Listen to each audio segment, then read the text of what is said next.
যারা আপনারা উপস্থিত হয়েছেন আপনাদেরকে আমরা ধন্যবাদ জানাচ্ছি যে আজকে সত্যি আপনারা আপনারা সবাই চেনেন। আমি কোন ব্যক্তিত্ব, আমি কি মানব শাবক, আমি কি জমি ভূমিদস্যু, আপনারা সবাই চেনেন, এলাকাবাসী চেনেন, পোশাক থানাবাসী চেনেন। এই জন্য এটা নিয়ে বিচলিত হওয়ার কিছু নাই।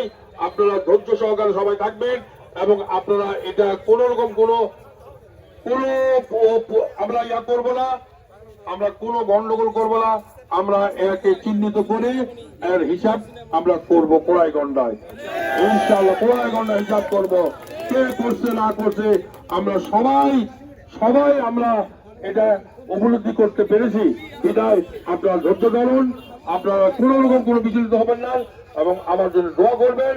আল্লাহ যেন আপনাদের সঙ্গে আমাদের খাওয়া রাখে এবং আমরা ঐক্যভাবে থাকবো, আমাদের ঐক্য ঠিক থাকবে, এটাই আমার বাসনা। এবং সবারই, শুধু আমার না, আমাদের মধ্যে যে কারণে হবে আমরা সবাই প্রতিবাদ করবো ইনশাআল্লাহ। এই বলে আমার সংক্ষিপ্ত বক্তব্য শেষ করছি। আসসালামু আলাইকুম। আপনারা সশরীরে সবাই সুস্থভাবে চলে যাবেন, এটাই আমার প্রত্যাশা। ধন্যবাদ।